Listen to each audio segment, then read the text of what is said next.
This episode contains information of a graphic matter that may not be suitable for some viewers and no persons under the age of 18. Viewer discretion is advised. All information in this program is known to be accurate at the time of recording. Any commentary by the host is for discussion purposes only. Anyone labeled a person of interest by the host or family has not been charged with a crime. All suspects charged with crimes related or unrelated to a case covered are innocent until proven guilty in a court of law. Opinions and views expressed by the host do not represent views of the families or sponsors of this program. 40% of homicide cases in the United States go unsolved each year. Many are not covered by mainstream media, and most of these cases go unnoticed by the general public. This is just but one of these stories. From Grim Media, I'm your host, Steve Stone, and this is the Grim Truth Podcast, Murdered and Missed. Hello, everyone. Welcome to the Grim Truth Podcast. I'm your host, Steve Stone. Before we get into episode 37, Confession, make sure you subscribe to the Grim Truth Podcast YouTube channel. Hit that notification bell so you never miss an episode of the Grim Truth Podcast, Behind the Truth, or any other content related to the missing and the murdered. Make sure you smash that like button and leave us a comment and share. You never know. One person out there watching right now could be the difference in solving one of our missing persons cases or help the victims of a murder. This is going to be a long one, ladies and gentlemen, and I thought about it. I didn't want to drag this out because people's lives are hanging in the balance. The people that murdered Blake, their lives hang in the balance. Their families' lives hang in the balance. But Kim's life and the justice she's seeking for her son also hang in the balance. This confession is going to be long and confusing. But at the end, I promise you, you're going to know who murdered Ashtyn Blake Campbell, because it's going to come from the mouth of April Collins, Williams Collins, whatever she's calling herself. She has had people under her thumb from the get-go. These boys right here, Ashtyn, Dylan, and Chris Mounts, all under thumb, all, whether it be access to drugs, robbing things, stealing things, they were all in it. And when she says she didn't know anything or what they were doing, it's complete and utter BS. Of course she knew what they were doing. She lied and said that she never had sex with Ashtyn, and we proved that on episode 36, part 2. I'll leave a description up top. You'll see a card up top there, and you'll be able to watch it. But she knew everything. She always did, and today we're going to hear about it. And again, it's long. It's drawn out. She's going to name names. She's giving all of these people a basic reason, a motive to kill Ashtyn, but at the end, it was only a few people, and all these names matter not.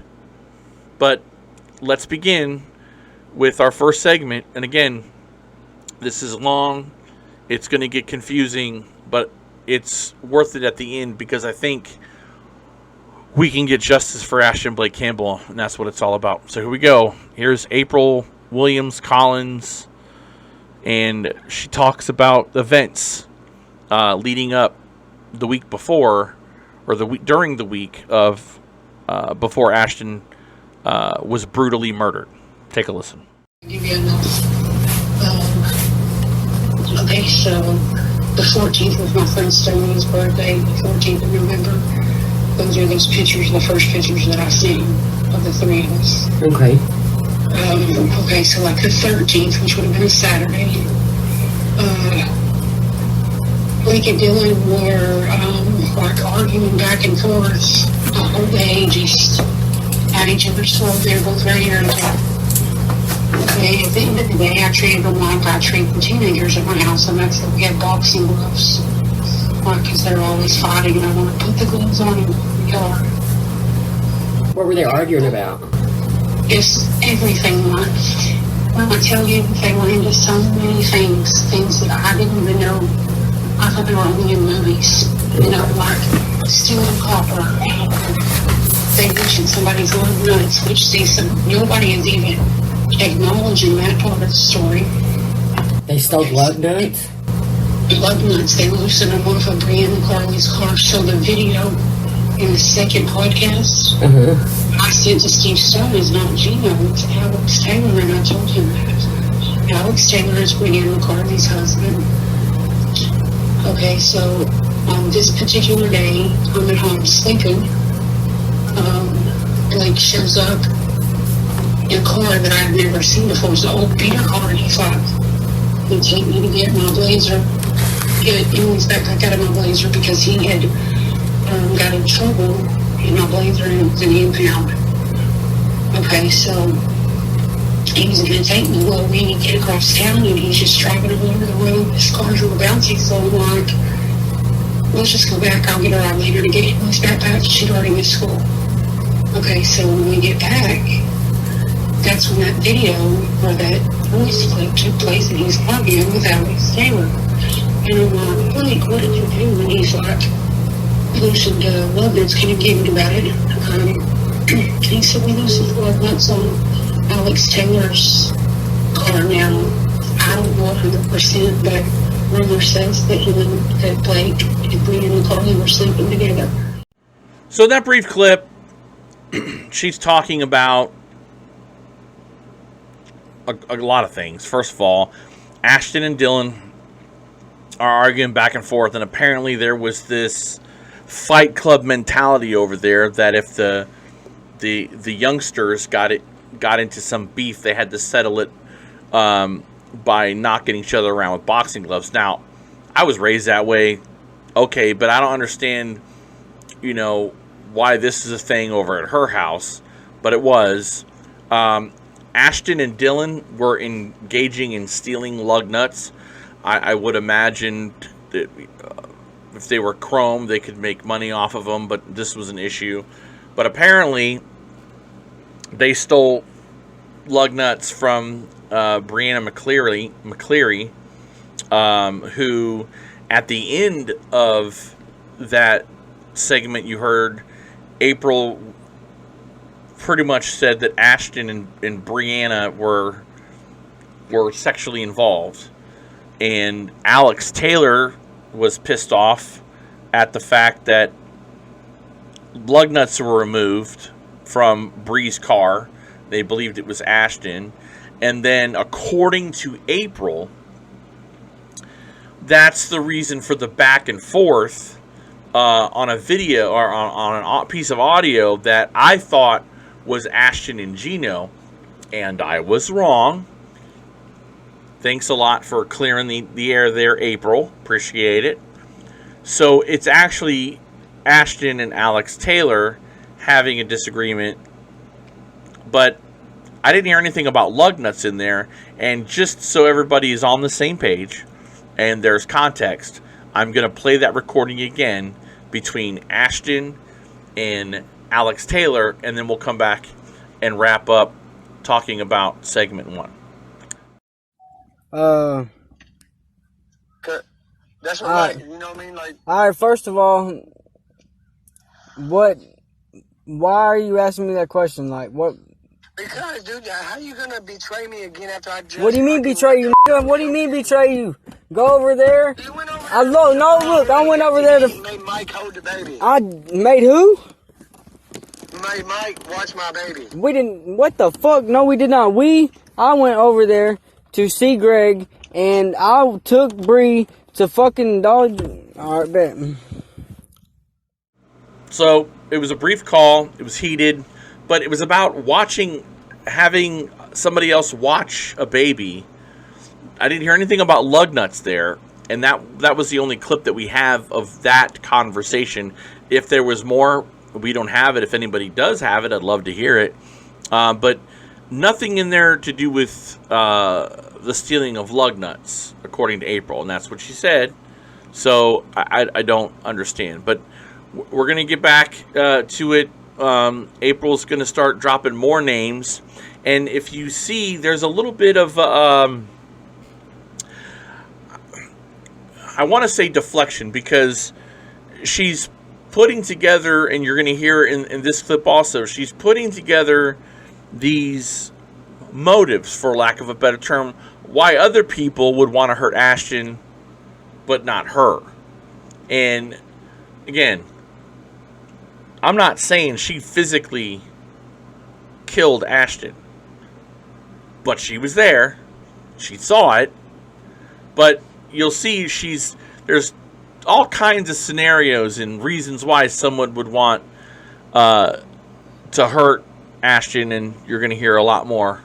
So check this out. Here's the second segment of April Collins Williams, whatever she's calling herself, her confession. Take a listen. Alex Taylor.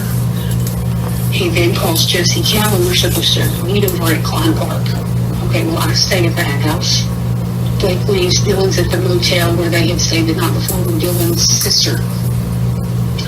Okay, well, I get a phone call while Blake's gone.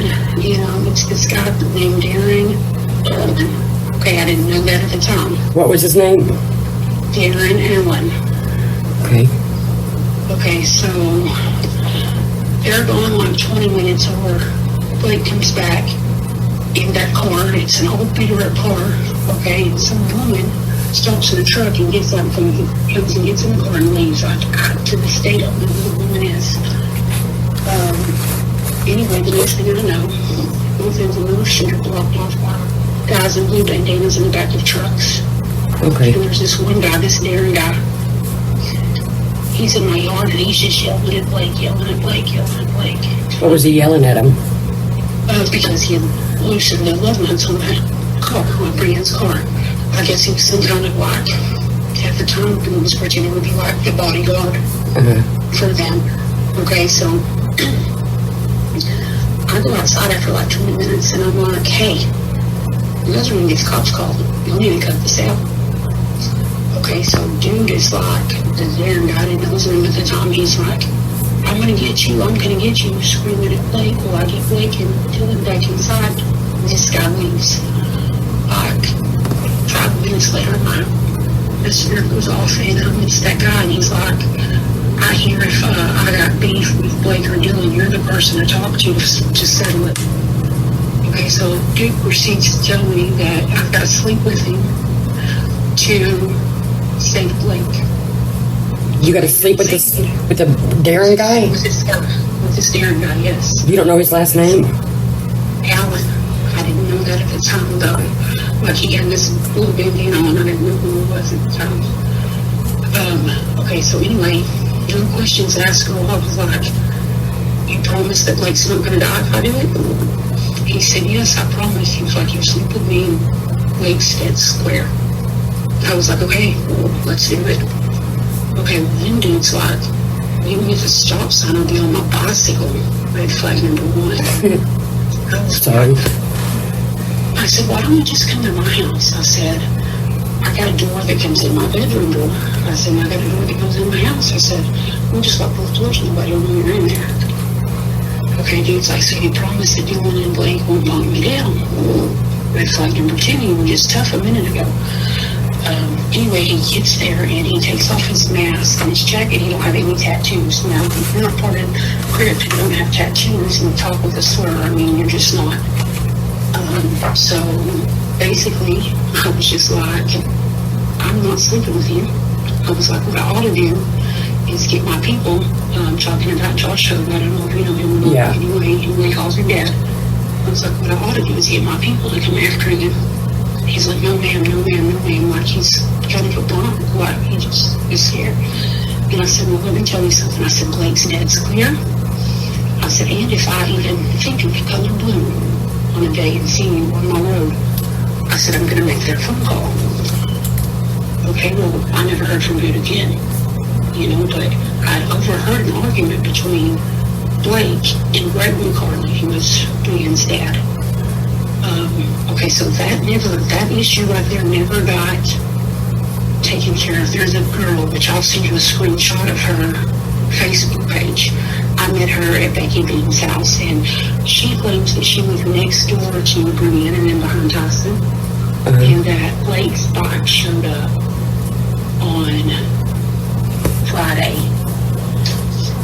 Friday, what day? What's the date? Friday, okay, so the 19th, I think, was the Thursday he came to the house. So it would have been Sunday or Saturday. Say it again. I'm going to break down him, the 20th. That was Saturday or Sunday. It's Saturday. So this is the Friday beforehand. So the 19th. She says that Blake Spike showed up at Brienne's house. Okay, and that... Who said that? Becky Bean did? No, this girl, Whitney, I don't know if I'm anywhere. I met her at Becky's house, and I will send you a screenshot of her Facebook so you can talk to her. Anyway, she said that that whole week, like the whole 2 days, said it disappeared on Sunday. Said that there was some kind of chaos going on in the attic there at those apartments. What caught me kind of by surprise is Blake had come in like the week prior, and it said something about Greg and Carly putting stuff in the attic, like it was just a comment, there wasn't no conversation about her attic. So for her to say the attic, it kind of caught me. I'm like, Anyway, she claims that she thought that they had tortured him there, them being Greg and Carly, Mike Cook. Okay, hang on. Because I am taking notes by hand, Yes, so give me. I don't care as long as my stuff doesn't get turned around. No, I promised you I would not add to it or take anything away from it, baby. I'm not gonna do like Steve and put bits and pieces. Like it's gonna be all or nothing. You got me dirty. What we've learned there, and I love that last part, I did April dirty. First of all, I made a commitment to Kim and Ashtyn to do what I could to find out why he was murdered and who murdered him. And I'm trying to keep my word on that. Other than that, there are no commitments. If you're involved, you're involved. April's involved. So there's that. But let's get into everything she said. She's basically saying everybody in the world had a reason to kill Ashtyn. You've got Ashtyn fighting with Dylan. You got Ashtyn taking lug nuts off of Brienne's car. You've got this gentleman by the name of Alex Taylor pissed off at Ashtyn. Ashtyn's possibly sleeping with Brienne, so Alex has a motive. Dylan has a motive. And then you've got Darren, who is like the bodyguard, according to her, and he's representing the Crips, the blue bandanas, and that she was going to take one for the team. She was going to have sex with this man to clear Ashtyn's debt, and she was going to sacrifice herself and her body for Ashtyn. But then when got inside and she realized he was no thug at all, she told him that I ain't doing it. You're gonna bounce. She pulled a Godfather move on this kid and said he's Ashtyn's free and clear. You're not gonna touch a hair on his head, or I'm gonna get a hold of Josh Hogue and he's gonna take care of you. And then we go back to this mysterious person that told April that there was some commotion going on in Greg's attic. Greg is the father of Brianna, and they believe that he was tortured there by Greg, Courtney, and I believe it was Mike Hook, she said at the very end. So, man, we've got Mike Hook, Greg, Dylan, Alex Taylor, Darren. We've got all these dudes with motive to kill Ashtyn. And it's going to go on from there. And I don't understand. I get it. But she's laying it all out there. Naming names. Dropping names. Naming names. And for her, I guess it would be very dangerous, because if these guys could kill Ashtyn and have a reason to kill Ashtyn, her words, not mine, I want to be clear, then shouldn't she be worried? I mean, I'd be running to the first police station I could find. Doesn't look like she's doing that. So here we are. Let's get ready for segment 3, and it piles on from here. Take a listen. Dylan Thornberry and Jesse Campbell. That's who was supposed to be over there.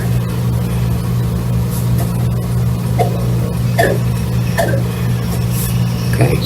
And what was the deal with Greg McCarley?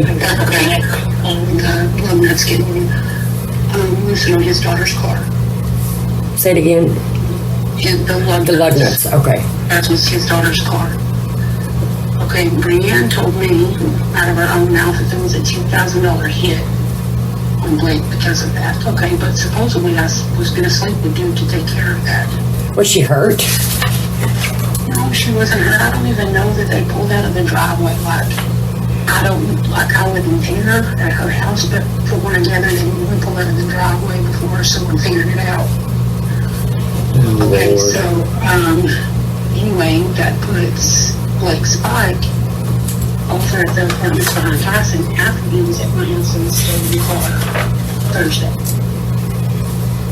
Okay, because he was at my house and that stolen charger on Thursday. Then he went to Kim's house, supposedly, that's what I've been told.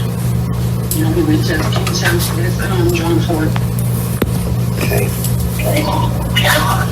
Puts the bike at home.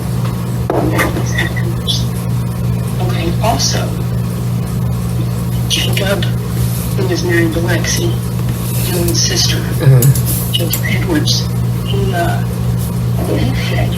even said something to Kim that on Friday, Blake at Castle Apartments getting in Jesse Castle.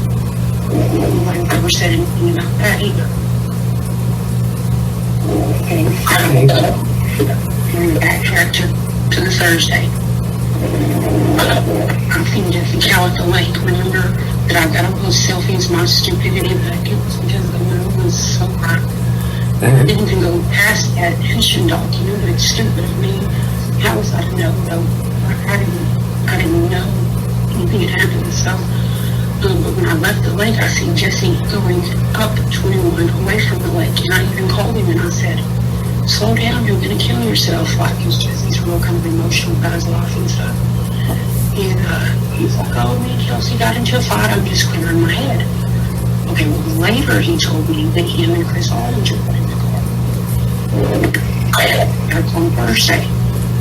Okay, so back to the boxing thing. They had been arguing all day just because Dylan would say things like, I'm going to have to get a Blake. And it's going to be your fault because I'm running around. I didn't think anything about it then. Like, I just thought it was just being a hothead. Yes, okay, so anyway, they had argued all day, and I was just at public, and I said, "Put the hard, put the gloves on." Okay, well, they didn't want to put the gloves on. So I was scared. Like, I stood in the window, my sliding glass window, and they were friends, and nobody had hit each other. Well, then I decided that I couldn't watch it because I loved Dylan and Blake, and, they were both my friends. And at this time, I didn't know I was being played by Dylan. And so anyway, I go to my room for a minute. It must have been like 5 minutes. And I was like, "Hey, you need to go check on those boys." So I went out there, and by this time, they're wrestling on the ground.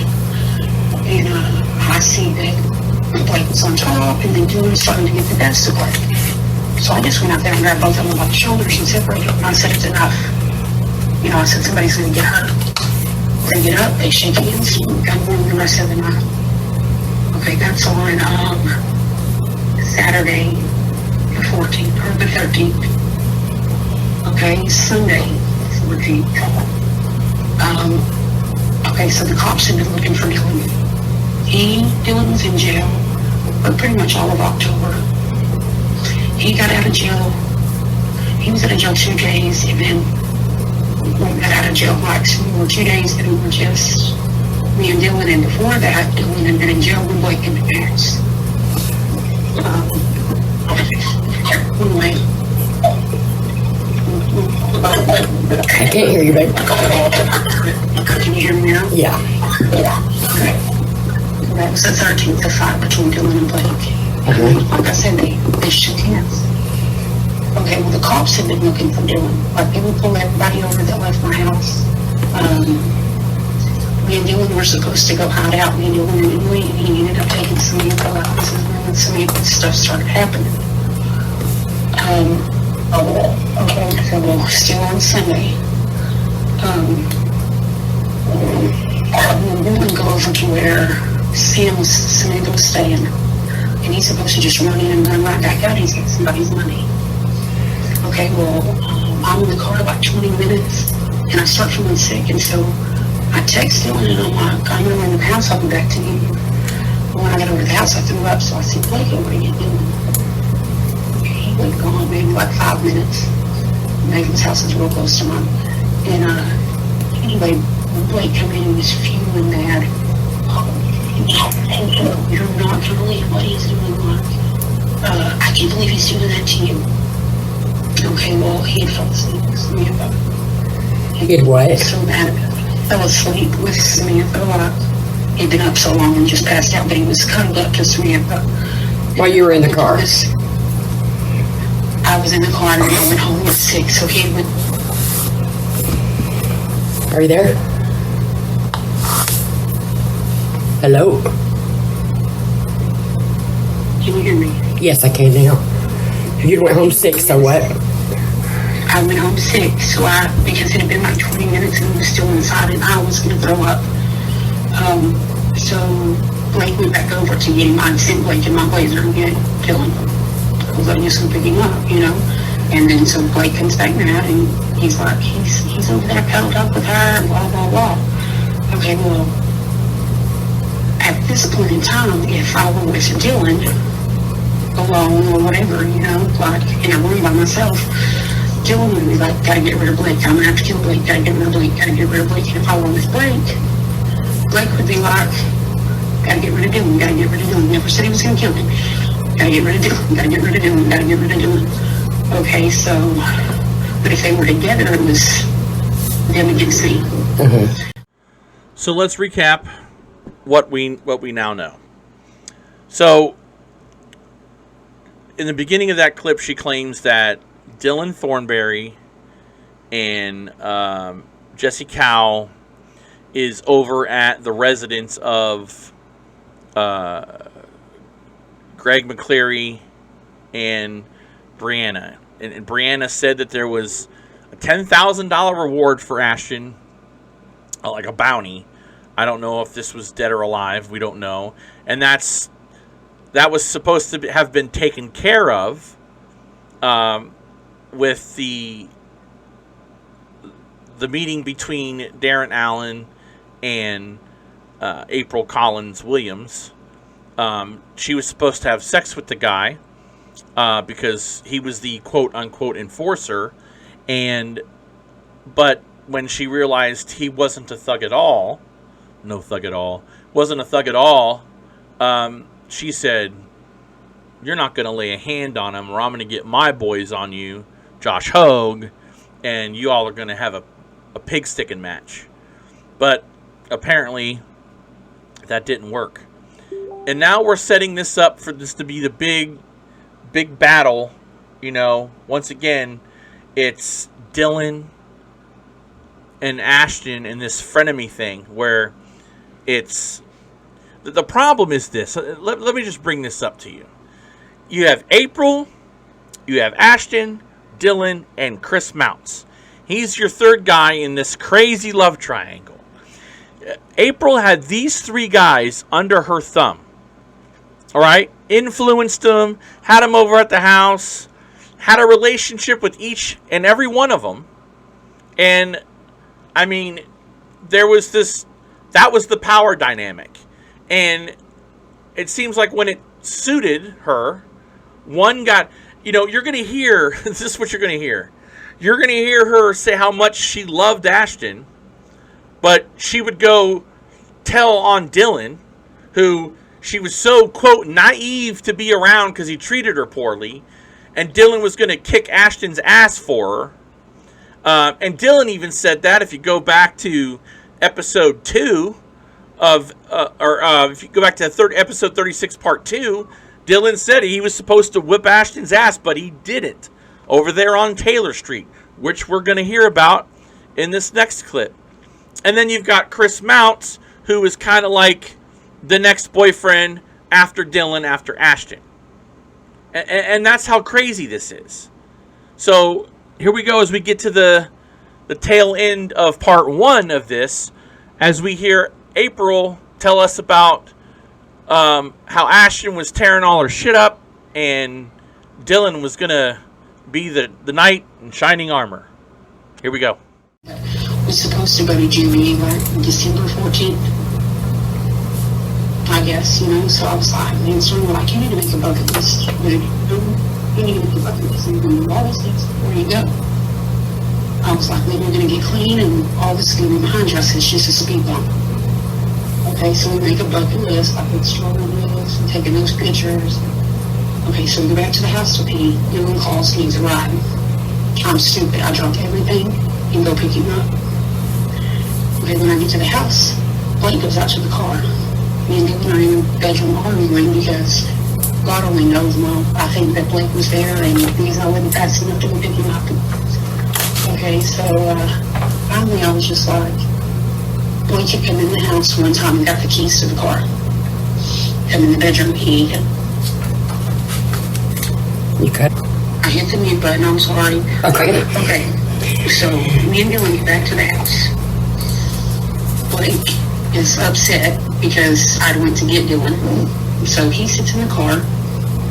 Me and Dylan are inside arguing. Blake comes in one time to get the keys, shakes his head because we're arguing, like he's all the time looking out for me.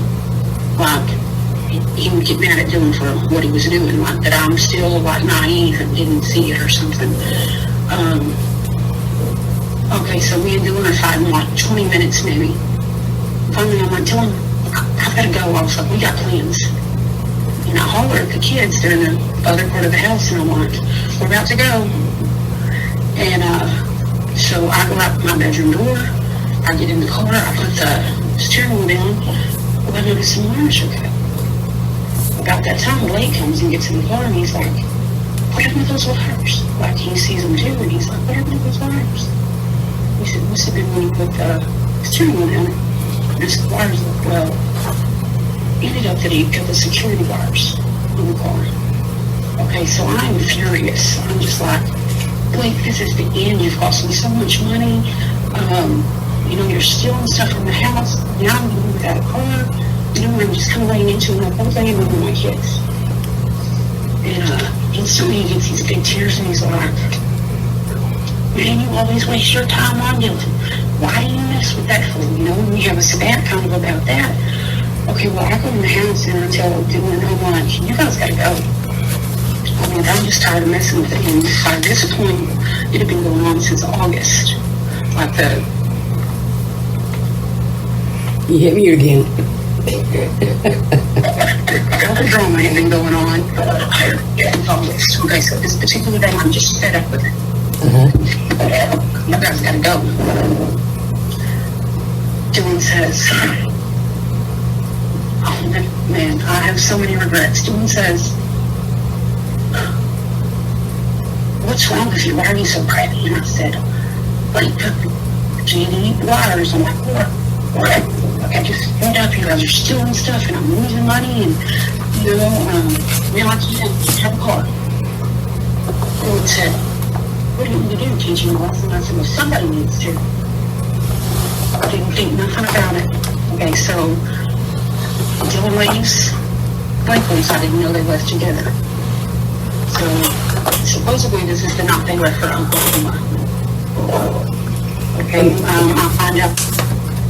I find out later that Dylan had taken Blake from my house to Taylor Street, where Chris Mounts lived. But now, Okay, you're cutting in and out. okay, can you hear me? Yeah. Okay, so I find out later that Dylan took Blake to Taylor Street. That's where Chris Mounts lives. What day was this? Christopher Mounts. Yeah. What day? At the time, my boyfriend. What day was that? Had hooked up.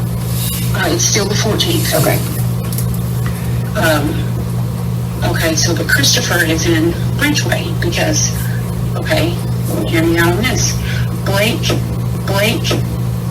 and Dylan jumped Christopher Mounts and Dylan Hamilton, whose dad is DVA in Franklin County. Oh, Lord. Okay, jumped him in my house like there was blood everywhere. Jumped him. Okay, well, Heather, Chris's mom, like kicked in the door and stuff. Me and Dylan and Blake left for the night. We got a motel. Stephen McLeod. Okay, hang on. Hang on. I'm trying to catch up. Okay. On the 14th, Dylan took Ashtyn to Taylor Street. Mounts was in the hospital. Yeah, at Bridgeway. I hadn't spoke to him. We hadn't spoke to him, the three of us, since he had got jumped. So why would Dylan take him? Okay. Neither here nor there. Okay. And Amanda Shank lives in the front apartment, I guess. Who does? Their estate or something. Amanda Shank.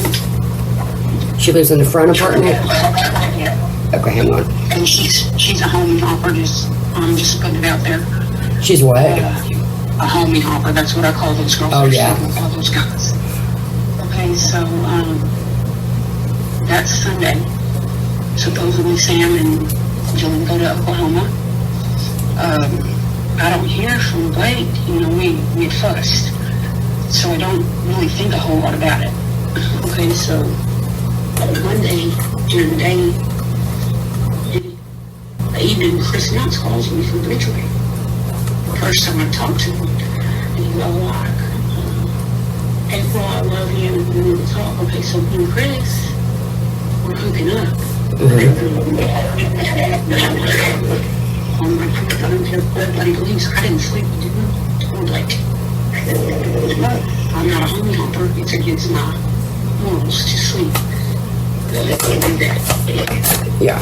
Okay, so we've been hooking up, then he got jumped in Bridgeway, so it's like, I love you, April, I want to come talk to you. He's like, I'll be there in 14 hours. He was very specific about it, because he was, I guess, hitchhiking from New York. Okay, well, the 14 hours comes and goes, and he's not there. I go to bed, and next thing I know, Jesse Cowell's like beating on my door. Bam, bam, bam, bam, bam. I know Chris is in there. Bam, bam, bam, bam, bam. I wouldn't open the door because I was a little bit on the scared side because, he just sounded real agitated. I was like, Jesse, Chris is in here, was those boys on here?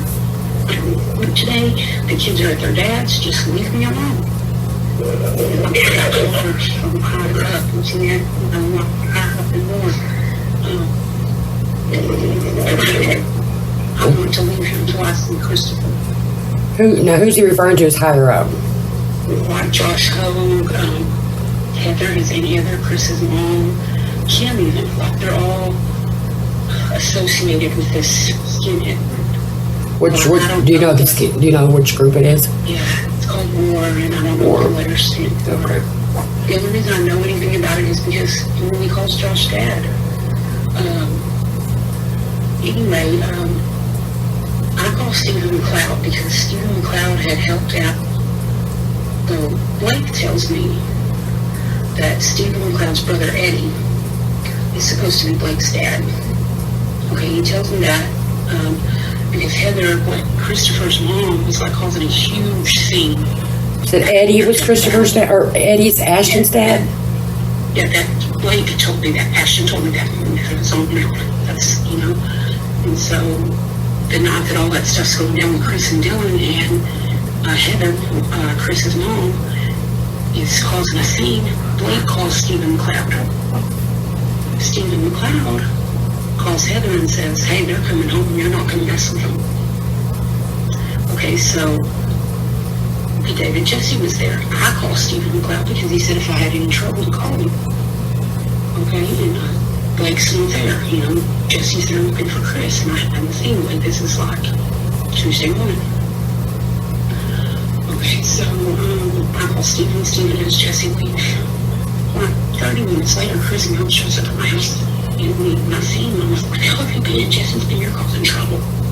You know, and he just kind of used about it. He was like, well, I was walking over here and I see him dealing.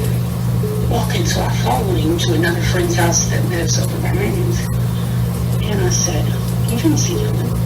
I said, Dylan's in Oklahoma. He said, Dylan's not in Oklahoma.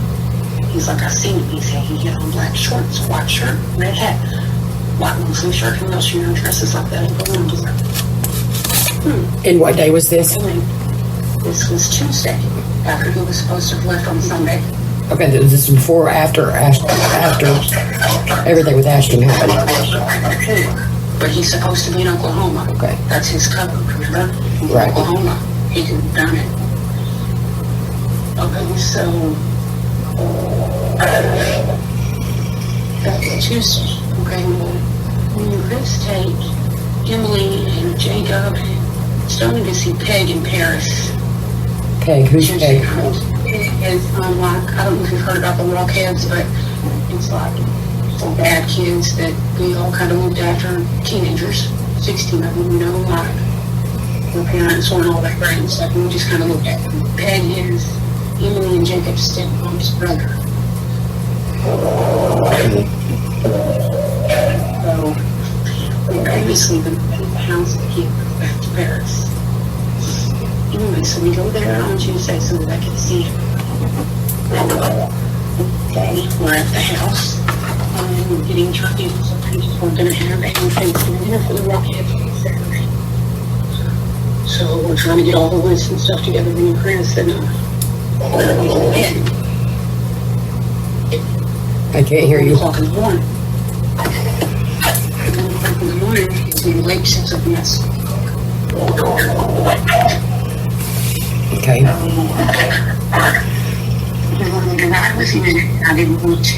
Like I'm not printing on the calendar and stuff. I was getting on the ride and it's recording. I think so last night, text. Me to Fort Douglas because I was so stressed out. Lots of stuff was going on at the house. And I went to Fort Douglas and we listened to music and made me dance. And I don't dance. But he made me dance. We lived on our backs and listened to that kind of thing.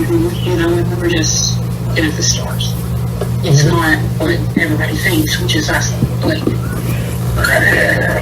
Okay, so anyway, I was like, let's go to I'll ride with you in the car there where nobody can see us. Okay, you go where? To Fort Douglas. It's at Asphalt Creek, which is where me and Blake had went that night. Okay, because you're kind of cutting in and out. And this was on, what day was this? I'm watching also much junk. This is Wednesday, Thursday, so this is like the 18th. Okay. Okay, so Chris, okay, I didn't know that him and Chris had been getting along and had been seeing each other like that because he got jumped when Chris had got home. Okay, well, Chris reaches up and grabs a cigarette out of Blake's package, and I'm like waiting for the fire to start. Anyway, Blake looks over at me and he's like, if you can go in, we're getting along, see, it's okay because he got a cigarette package were cool. Okay, so Christopher and Blake go in the Charger, which at this point in time, Blake says that it came on a trailer from California. I told my buddies they need to go get gas. He was sitting in the bed and we need to move it. I dropped my phone and that's what's going on in Oh gosh. Okay, so where it's Kevin now, Blake pulls out this huge lot of money and he hands me $125. You know, he says, this is to take care of some of the money I owe him. You know, I had paid to get the blazer out. He stolen some stuff from me that I had to pay for, you know. So, he handed me that $125. He said, this is for you to eat. And he came over and get me cigarettes. He gave me 20. Okay, so I go in to get the cigarettes, which was in the store, but Blake came in for days, play pillars. the quarter machine. He's going to get back up to the car and get this filling water.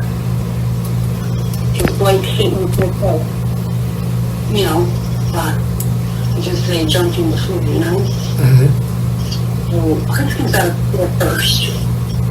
Everyone, Chris, in the car, let's just go home. And I was like, I don't know anything. I said, but just to save it, let's go home.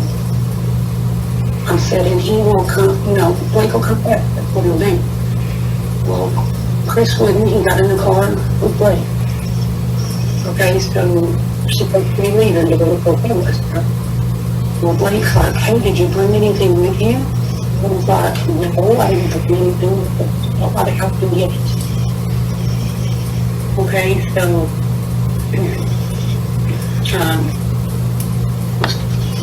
you were supposed to meet at Cornerstone Church. But I'm right out in the Cornerstone Church. I get to Cornerstone Church and I'm there. And I'm like, what in the hell? We don't know. Okay, so this back room that I got is just like eating at me. I'm like, maybe we're gonna do something to cook it. Anyway, me and Heather are going to get things Heather. And so I'm trying to make things right. So I call her and I say, Heather, I don't know if it's anything, but I'm going to drop you my location. I said, Chris is late. I said, if you don't hear from me later, you know it's like, come to, you know, the location. Okay, so Heather leaves her house in the hill. And so for the next hour, I'm driving from Cornerstone to the lake looking for them. And Heather is driving from Cornerstone to my house looking for them. Okay, so I passed the charger at the lake. He goes past me, he stops, he turns around and pulls in by the back of the swim area. Okay, well, he pulls in before I pull in, and he gets there. He pulls in and what? Chris went in the car. Blake Okay. gets out, so I get out of my car and I'm like, Blake, damn it, where's Chris? Like, because this feeling was eating, you know, I'm like, oh, I was right, you know. He just did it. Why would I know where Chris is? And I said, damn it, Blake, what did you do? He's like, I didn't do anything. Chris was good. I'm dropping him off at the house this week. Okay, so I called Emily and I called Heather and I'm like, you guys go by and make sure Chris is there sleeping. Just to be sure. Okay. So Heather is, you know, Chris is there sleeping. Me and Blake go over and we're at the lake to the back side of the lake. There's the dirt road, and chicken out the field. Anyway, I put the blazer, south within the blazer. Sunrise. So we're smoking, and he's talking about him, you know, and he's like, I guess she had told him she might have leukemia, or he would have just thought of it off the top of his She head. told him what? That she had leukemia. For some reason, he thought that she had leukemia. Who did? Blake. But he thought who had leukemia? Him. His mom? Yes. Okay. So he said that she told him that. I don't know if she told him that or if it was something, you know, I don't know for sure. Okay, so he's crying. He's just like, April, I'm tired of this life. He's like, we need to take the kids and get out of this life. He said, I'm going to go to jail. And he's like, I'm going to be able to say bye to my mom. And he's just bawling, you know, and we're smoking. And he keeps listening to that poor murder on my mind. It talks about not getting to see his mama and being in jail, and you know, he's listening to it over and over and over. And finally, someone comes and goes, he's like, I'll let you home. And he jumps in the blazer. Oh, first he said, how much money do you think I owe you? About $1,000? I was like, you don't owe me anything. You give me that $120. You know, like, he was legitimately like different than I'd ever seen him. Like, it was kind of strange, you know, but he was worried about his mom and going to jail, and he was going to turn his life over. Okay. He said, how much I owe you? $1,000. I said, you don't owe me anything. You know, just don't worry about it. Give me that $120. He gets out of the blazer and he says, I'll race you home. And I said, bet. he said, hey, I got to ask you something. And I was like, what? And he said, why won't you let me date women? And I said, it's kind of funny that you say that. I said, because I was doing dishes the day before. And I haven't seen it. You know, it would always be, you know, making him money when it goes somewhere. And I remember thinking in my head, man, things are kind of crazy. And if Emily and Blake dated, she would be protected. You know, it was just like a quick thought in my head. I was like, how do you say that? I was like, I couldn't think about it yesterday. I was like, wait, you know, we're going to have to talk to the woman about it. He said, we have to talk to the woman about everything. I was like, I know. Anyway, he jumps in the car. I'm in the Blazer. Of course, he meets me home. We get there. He comes into the backyard because you can pull in and nobody else can see you in the backyard. So he's out there in the corner, and I go sit out there with him. And I never rode in the car with him. And he's like, let me use your phone. Let me see if this radio's on. And I give him my phone. He goes, I'm here, Blake. I'm not riding in the stolen phone with you. He said, oh, no, don't worry about it. I'm just pulling around front. I should have known better.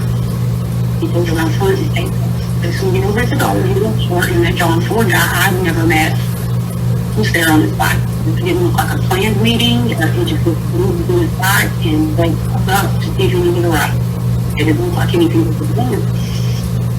Okay, so we're at the Dollar General store. They run in, they come in. We go to Taylor Street. The two of them go in, take John's bike in. John comes back in and gets in the car. So it's me and John and Blake. And well, we go to pull out of Taylor Street, and Blake looks over at me and he said, you ready, babe? Which was not out of the ordinary for him to say something, babe. I said, well, I'm ready. And he takes off and he flies to his corners. And that car doesn't stop. Any stop lights, stop signs, nothing. I remember that I felt free. Just like laughing. It was a good time and moving backwards freaking me.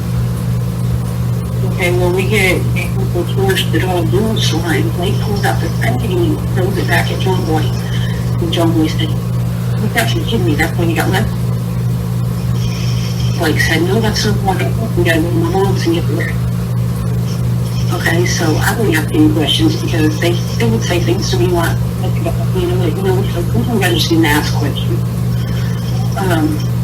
We get back to the house and Blake's like, man, come on, April, go with me to Mom's. You're gonna have to get past all of that information. Can you imagine me and you and Bill and Mom and Amanda? I said, Blake, I can't go to your mom's house. I was like, I just can't do it. Mine and Amanda's relationship, you know, and it hadn't been over that long, and like, I loved Amanda, you know, and I was like, I just can't do it. You know, and that's when I wish I had just swallowed my pride and went. Okay, so he comes inside, Blake follows me inside, walks me in my bedroom, and he said, hey, he said, you got anything to talk John over Mom's? He said, what? You got anything to tie John over until I get to Mom? Okay. And I threw him and I had left. I said, here. I said, I'm supposed to get more later. He's like, okay, he said, I gotta tell you something. He's taking off Kim's boots at my heading bed. Hang on. Yes, I'm on the phone. Can I wait? I come out in just a second? Yeah. Okay. Anyway, he's taking Kim's boots at and then there was going to be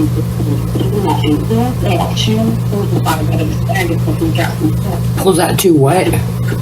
He pulled out 2 pair of slides. Okay. Nike's. Black and white slides, which I still got in my collection. And red and black slides. Which pair do you want? And I picked the white and black pair and put the red and black slides on. Okay, so when he left my house, he was wearing these black jeans that had, like not a sewn-on patch, but looked like they had a patch on me. He was wearing a red and black shirt. And this was on what day? It's the right before he went to Kim's on Thursday, the last time I'd seen him. So this was the 18th. The 18th, yes, ma'am. Jeans with patch on knee. Yeah. Okay, so I've been told, I don't know for sure, told those are the same pants they can use. I don't know. Okay, so anyway, he had on those black pants, that red and black shirt, Emily's North Face jacket. What color was the jacket? What color was the jacket? It was black. It was a North Face jacket. He got in. Okay. He puts on his black and red frock. He gets in the hut. He says 3 things to me. You gotta get doing more than $100 back to work. He said what? Babe, I can't hear you. 3 things he said to me. He hugged me. I should never hugged him before. He said, you and Emily gotta get away from Dylan. Bad people are after Dylan. And they're gonna come after you and Emily. Okay. Okay. He said, don't trust Jesse Bell. Which is odd to me because they were best friends. And he said, I'll be back in time to get him from school. Because we have to meet him in the street. He gave me a hug. He left. April is laying the foundation for this final segment. Viewer discretion is advised. Listener discretion is advised.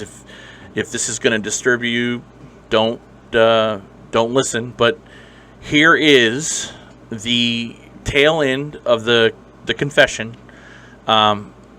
You're going to hear April tell Kim who killed her son, and I was able to get it all in one episode, and I'm thankful I did that because there's no need to drag this out any further. So here it is, final segment. Kim hearing about her son and how he died. All right, I'm starting the recording again between April Williams, quote unquote, Collins, with myself and Kimberly. We're close to time. 1:29.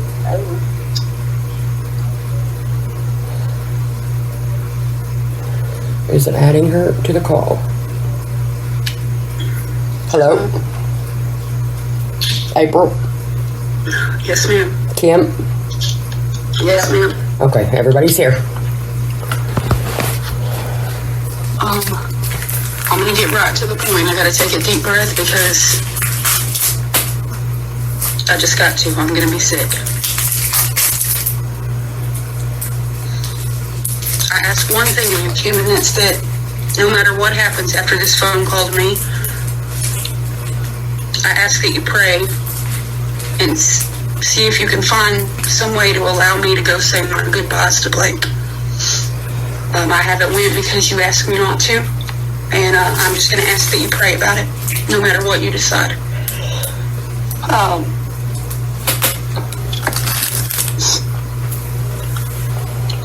I couldn't stop him, Kim. Kim doesn't know anything we talked about, so you're going to have to tell her who. To get rid of him,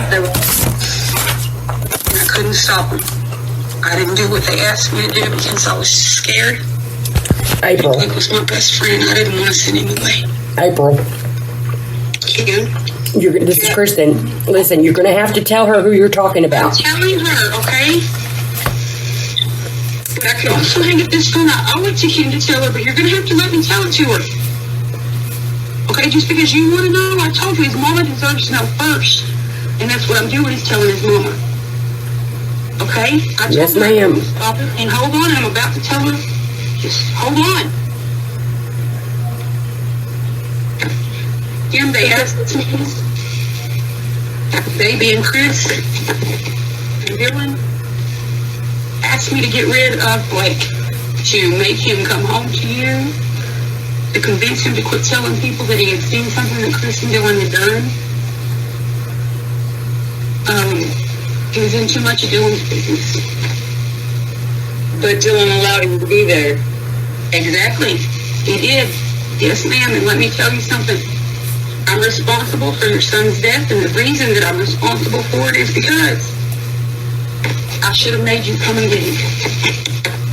I should not have brought a kid into this situation, okay? With that being said, Listen. I've seen. Listen, please let me say it, and then you can say whatever you need to say. Because if I don't say it, I'm not going to say it. I'm going to change my mind. Okay. I seen what Dylan did. Okay, and I was scared. I couldn't stop it. I couldn't move. I watched the prettiest blue eyes up until the very end say that he wasn't scared of nobody. Him, I'm responsible for your son's death in it. Dylan and Blake did it. I mean, Dylan and Chris did it. I watched them do it. What they do it with? They had this, I'm not sure that it was a whip. It was something kind of that I've never seen before. It was kind of like leather. It made the most horrible sound. I just stood there, Kim, I couldn't do anything. And it's my fault. Okay, but your boy wasn't scared. And that doesn't change things. It doesn't change it. But we both know he was a trooper, Kim, and I'm sorry. I'm sorry, Kim. I didn't do it, but I couldn't send him away. I just couldn't do it because I loved him so much. He was like my kid, and he's not my kid. You birthed him, and I can't imagine what you're going through, and it's my fault, and I apologize. I can't take it back. What I can do. Listen, this is what you need to understand, okay? Okay. Every I go to the bathroom and he'd take off. I would go pee, he would take off. I'd go to the laundry room, he'd go out the front door. I would go take a shower, he'd go out the front door. Really, I believe you. I couldn't chain him here. I couldn't chain him to the bed and keep him here. I tried. Why couldn't I move? Why couldn't I move? Why couldn't I stop it?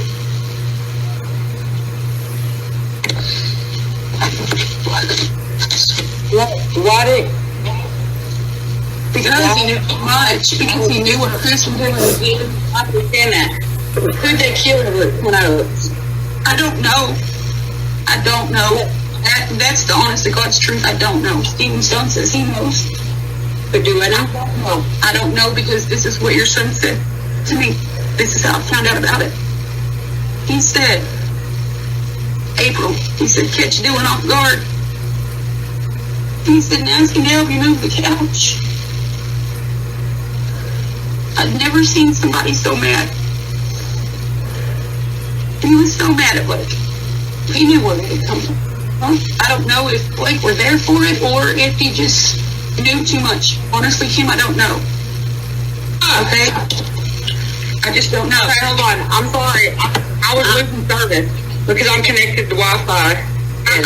I'm sorry. You know, like I have to tell you this tonight, and if you want to meet in person so I can look you in the eyes and tell you that I'm to blame for your son's death, we'll do it. I can't do that. Look, I can't do that. I know that you can't, but what I'm telling you is anything you need from me, anything you feel is necessary to do to me, I'm to blame. I'll testify against whoever I need to testify against. But in the end, I couldn't give it away, Jim. Who's working for the police for them to cover it up? That's what I don't know. That's the part that I don't know. I mean, how did somebody get murdered and nobody in Clarksville knew about it? I'm talking about the couch. How did nobody know? Because it's Johnson County and they don't give a fuck. And there are things that I don't know and I won't ever be able to answer for you. However, I'm telling you that I watched and I was frozen. I couldn't do anything. And I'm a worthless person for that. I should have been able to because he wasn't scared and he told him that. And he said to leave her alone. Leave her alone. It's her decision. That's when to quit fucking with her life. That's what he said. And I watched his blue eyes Kim until the very end. And I apologize and please let me so necessary to press charges. Tell my daughter. I got a question though. I know that you do, and I'll answer it every time. So if Dylan and Jesse went and, or not Dylan and Jesse, but Dylan and Chris went and did what they did, like when, what time, what day? Why was Mr. Pierre taking pictures? He was picked up on Thursday, and I don't know by who. When I seen him Friday afternoon, I went to Taylor Street because I was told I had to come over there. I was told to come there by Dylan. He called me. I didn't know that he was there. How'd they keep him quiet in that fucking apartment with they gotta keep quiet? Everybody gets covers for everybody else, Kim. Why does he need to be quiet? Like, I'm not being mean, but I'm just saying there was no need for it because everybody there covers for everybody else. Is that why you didn't want to move in there? I couldn't go in the back room, Kim. Listen, I can't close my eyes at night to sleep. I can't hardly eat. I can't look at my daughter, and oh my God, the number of times that I look at your page and see that picture of Blake today is unreal. I'm sorry, Kim, and that's never going to bring your son back. What time did he die? I think that it started at dark, which would be about 7 o'clock. On Thursday or Friday? Friday.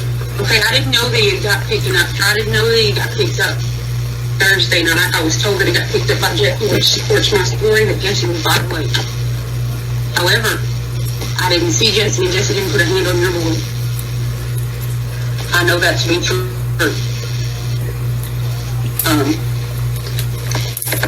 So Jesse was or was not at the lake? No, he was at the lake. That's how Blake left the lake Thursday.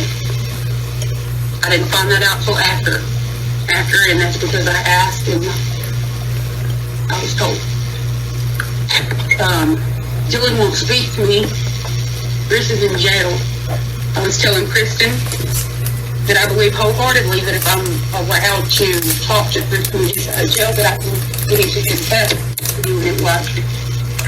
We talked about it one time, and he was very close to admitting it out loud.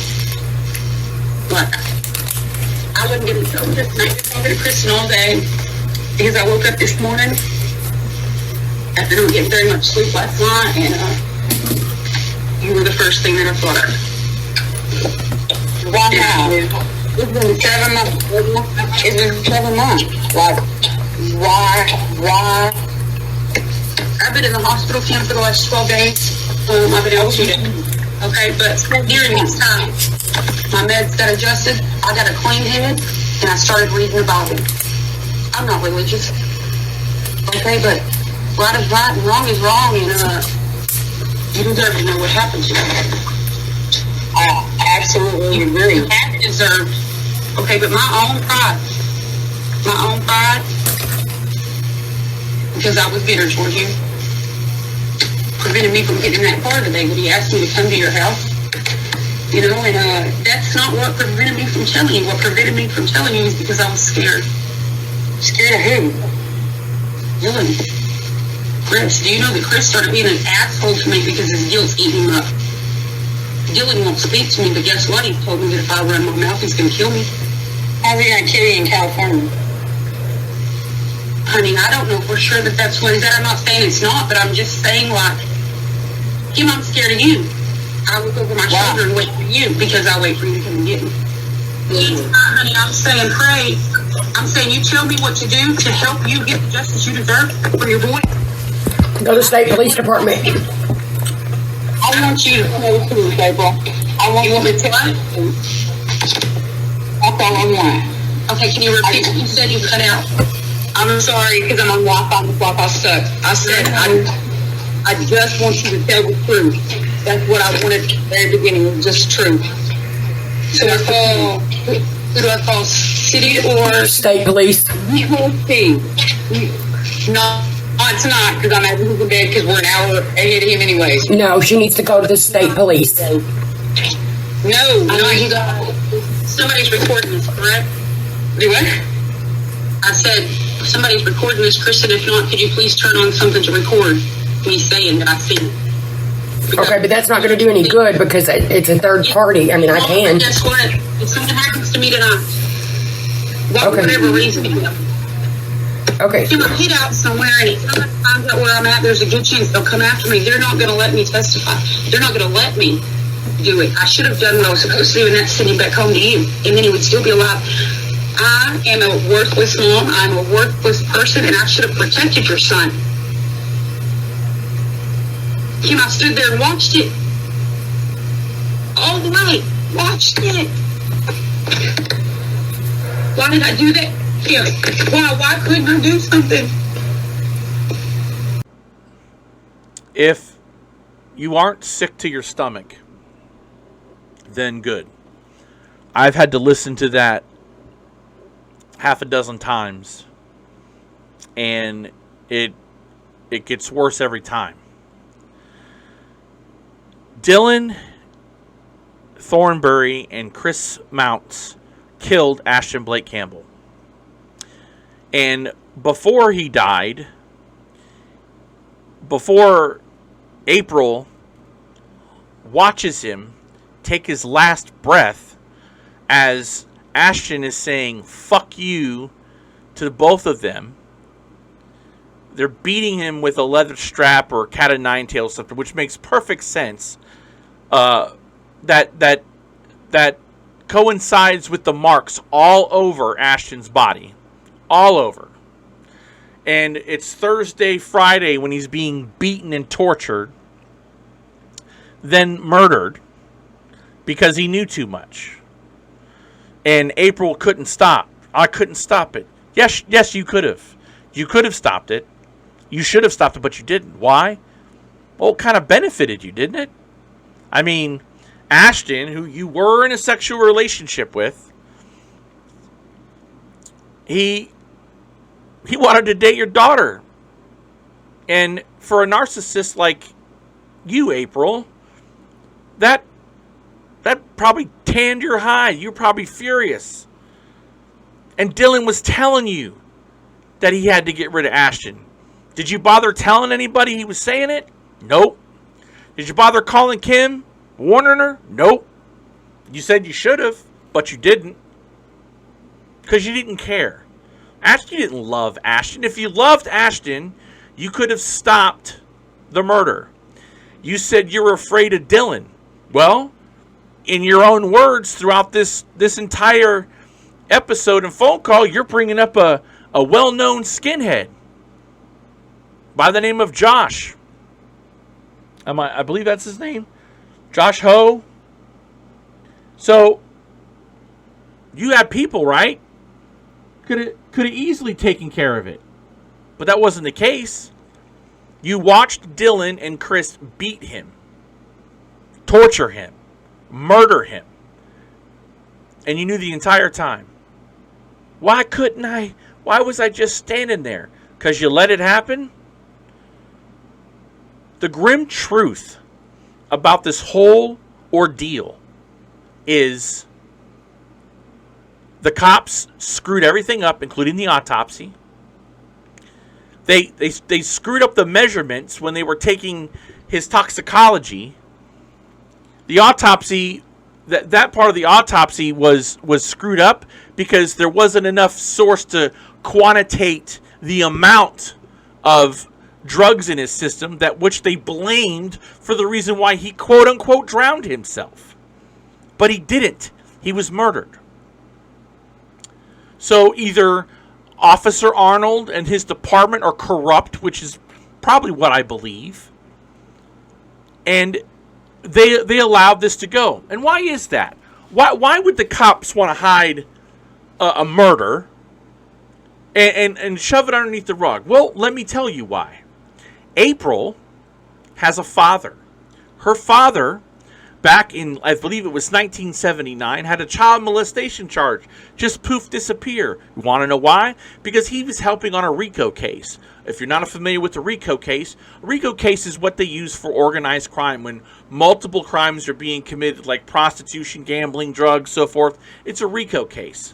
So this So the apple doesn't fall far from the tree, or the shit doesn't fall far from the asshole because he got off. I'll even do you one better. He was serving 34 months for killing his girlfriend, ex-wife, whatever she was. 34 months. He wasn't charged with murder, wasn't charged for manslaughter, domestic aggravated assault, making threats, battery. I'll be more than happy to show you his arrest report, but he didn't get charged with murder. So maybe that's why she hasn't gone to jail, because she's a narc too. That's been the rumor. I've had several people tell me that she's on Arnold's payroll, ratting people out only when it benefits the Johnson, the authorities there. So it begs the question, what happens next? Well, April, relatives of Dylan who I know are watching right now, and Chris Mounts, let me all tell you one thing you can do, because now your names are everywhere and this is going to get out. And it first of all, if I was April, find the nearest police station, go with someone, tell them exactly what's on this episode, what you told them, because that's probably going to save your life. Because right now, you're probably going to be a target. Dylan, whether you're in California or you're in Arkansas, you killed your best friend. Lied to me on the phone. You murdered him. Because he knew too much. Because I knew all along Dylan killed somebody else. I knew that from the jump. And you were worried that your best friend was going to sell you out, so you murdered him. And maybe Chris Mounts wanted in on it because he got jumped. I don't know. He doesn't look like a very intelligent young man. He looks like he's just a follower and got caught up in it. And Chris, I know you're out of jail. If you're watching, do the right thing. Turn yourself in. You committed a murder, and it's the right thing to do. All of you need to turn yourselves in. Own what you did, because whatever your reasons, they weren't good enough to torture and beat this kid to death and then run and hide about it. What are we going to do? Well, that's simple. I'm in the process right now of lining up an attorney for Kim to file a lawsuit against the authorities for violating Ashtyn's constitutional rights posthumously, because the investigation was a complete and utter fraud. On top of that, I am going to hopefully get somebody else to take a look at the authorities in this case and every other case and start digging. I don't care if it's the sheriff. I don't care if it's Detective Arnold. Whoever's going to get caught up is going to get caught up, because we're not going to tolerate this kind of garbage going on, where a mother has to take photos of her dead son and be Inspector Clouseau when you guys won't lift a hand because you're too corrupt, you're too dirty, and you don't give a shit. We're going to do that for her. And I will air whatever I find, and I will make sure that the people know what's really going on. There's too many cases in Arkansas, too many people going to jail for the wrong things, and too many bodies and missing people not being accounted for. And it's time for someone to take account. So to wrap this up, I urge everyone to share this. If you speak. Don't be afraid to speak. That's what cowards like Dylan and Chris and all these other guys continuously get away with stuff. And yes, it's easy for me to say because I live thousands of miles away. But the fact remains that this is going to continue until somebody steps up and says something. Ashtyn, there was no question that Ashtyn didn't, he lived a wild life. He was doing drugs. He was stealing cars. He was doing things that a young man shouldn't do. But that did not and should not have cost him his life. And everyone, including April, needs to pay the price. And one more thing, April. You didn't, because you witnessed it, doesn't excuse you. See, that's called accessory. You're just as guilty as you pulled the trigger or helped them beat that kid because you didn't stop it, and you could have. So you're right. You are a piece of shit, and everybody knows it. That's going to wrap this episode 37 Confessions. I want to thank the brave people that have continued to help me with this case. I want to thank Kim for giving me the opportunity to tell Ashtyn's story. Continue to fight for Ashtyn. I want to thank the entire family for their support. And I want to thank everybody behind the scenes, and you know who you are, who have helped bring all this information out to light and bring justice to this young man. That's going to wrap this episode up. Until next time, we continue to be a voice for the voiceless in search of the truth. I'm your host, Steve Stone, and this has been the Grim Truth Podcast.